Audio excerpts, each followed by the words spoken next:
Now, ladies and gentlemen, as you have heard in the clip that we have begun the video with, that is none other than the majority leader in parliament and the Kikuyu member of parliament, Honorable Kimani Ichung'wah, speaking about the opposition. The opposition is a function that currently consists of different tribal chiefs coming from different parts of the country, led by Honorable Rigathi Gachagua, the former Deputy President of the Republic of Kenya, and also Kalonzo Musyoka, the leader of Wiper Party. Apart from Kalonzo Musyoka, we have Eugene Wamalwa, Matiang'i, and the rest. But allow me to diverge into a message that has currently been written and displayed by one lawyer and senior counsel, Ahmedñassir, a close ally of President William Ruto and a man that has defended the Kenya Kwanza administration for a very long time. Now listen to the sentiments of one Ahmedñassir. He says, when will Kenya be a normal country where leaders work for the electorate for 4 years and campaign for elections in just 1 year or 6 months like the old days of one-party state? Why do we have a 5-year campaign cycle? Now listen to this message from Kimani Ichung'wah. We will not allow a group of disgruntled leaders who have no vision, who have no agenda for Kenya, to incite an intergenerational divide in our country and weaponize one generation of our young people against other Kenyans.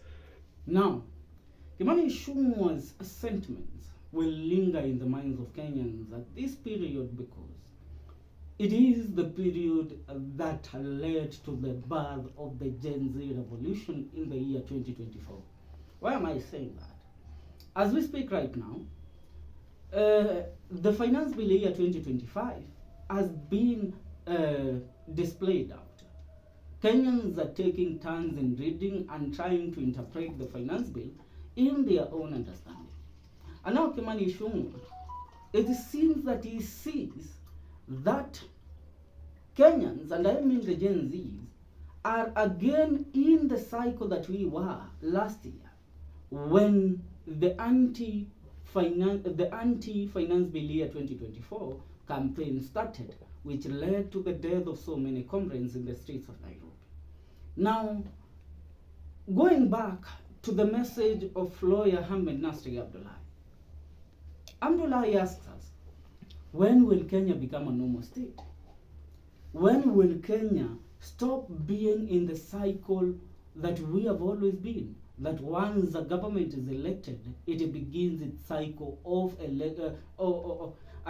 campaign for the next 3 years, for the next 4 years, instead of working for the country, for the people of the Republic of Kenya for 4 years and then campaigning for 1 year, which is the last year that they are always in power. And for this, from the year 2027, Ruto and the government should be working from the year 2022 to the year 2026. Now, in the year 2027 is the year that they are supposed to do what? To start their campaign. Now, what Ahmedñassir is telling us, when Dalian Boy and Mzee Jomo Kenyatta were in power, there was no these shenanigans that we see nowadays. Because the country then was led in one-party state, kind of thing. Are we together? Remember, the Kanu regime ruled this country from the year 1963 to the year 2002. Now, in that period, there was a lot of significant change that we saw. But Kenyans stood against the tyranny of one Daniel Moi. In the year 1992 is when Kenyans, led by Jaramogi Oginga Odinga and one Kenneth Matiba, fought for the multi-party democracy in the Republic of Kenya. And they succeeded in the year 1992. And they were allowed to form parties in the Republic of Kenya. I mean, that became the head of the regime, of the Kanu regime. So what Ahmedñassir Abdullahi is trying to tell us is that we should disregard the fight that our forefathers and even the current generation of leaders that is there, they were there fighting back in the year 1992. Fighting for what? For multi-party democracy.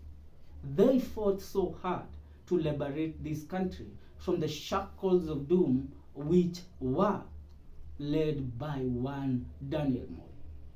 And in the year 1992, the first multi-party elections was held. Then we had the Ford Kenya party led by Jaramogi Oginga Odinga. The division came in when Jaramogi Oginga Odinga and Kenneth Matiba splitted. Kenneth Matiba running with the Ford Asili party, Jaramogi Oginga on Ford Kenya, and Mzee Mwai Kibaki, the third president of the Republic of Kenya, was then running for the presidency using the Democratic Party of Kenya, which is the DP party currently led by Justin Muturi. And Moi was running for the presidency with the KANU ticket. Tuko pamoja mpaka hapo. So what Ahmedñassir Abdullahi is trying to tell us is that we need to go back to a single party state. We should do away with the democracy that led to people like Raila Amolo Odinga being jailed, to people like Koigi Wamwere being jailed, to people like Gogi wa Thiong'o being pushed out of the country to live in exile, because those are the people that fought for the multi-partyism. Raila Amolo Odinga, lawyers like Martha Karua, Charity Ngilu, Kiraito Morongi, Gitovu Imanyara, James Agre Bob Orengo, they stood their ground to fight for what? To fight for multi-partyism. And multi-partyism, we all agree, it has rescued us from a lot of things. And that is why everybody has a right in this republic, like the DCP party of Rigathi Gachagua being formed, yet it is an opposition party led by somebody that has a bone to chew with the president, and he is always discrediting the president and giving praises to his new party. So what Ahmedñassir Abdullahi is trying to tell us is that we should embrace the single party state and go back to the year go back before the year 1992. Now, let me ask you, do you think that this country requires the democracy that we enjoy? Do you think that the Constitution here 2010 gives politicians the mandate to continue being who they are instead of working for the people of the Republic on the negotiation table? Are we together? So, lawyer Ahmedñassir Abdullahi, though he is propelling a narration that is so, I can say it's so entitled in protecting President William Ruto, but in another sense, it also gives this country the mandate to determine our way forward. Because let me ask you, as a Kenyan, since the year 2022, after William Ruto took over power, what has been going on in this country? Now we're in the year 2025. It's 4 years later. But since it's 3 years later, since William Ruto took over power, it has always been politics after politics. In 2023, the government was dealing with the wave of opposition demonstrations led by Raila Amolo Odinga. In the year 2024, the country was dealing with the impeachment of Rigathi Gachagua. Now, in the year 2023, the country is dealing with the fights between the Rigathi Gachagua's opposition function against William Ruto, Raila Amolo Odinga, and the broad-based government. I mean, when does these people find the time to work? Everybody in this country has been turned to a politician.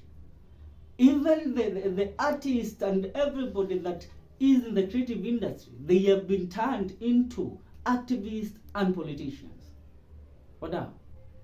Do you think that it makes sense what Ahmedñassir Abdullahi is petitioning, that we should go back to the single party state and leave the multi-partyism out of this country, because multi-partyism is proving to be a a nightmare for us. As a country, it seems that we are unable to rule ourselves through democracy. Do you believe in what is going on? For now, that's what's up. Make sure you subscribe to our YouTube channel. But I really want to hear your comment. Do you support the multipartyism, or are you for the single party state? Because it seems this petition is moving forward, and it might even find its way to the High Court of Kenya, requesting the country to go back to being a single party state. For now, that's what's up.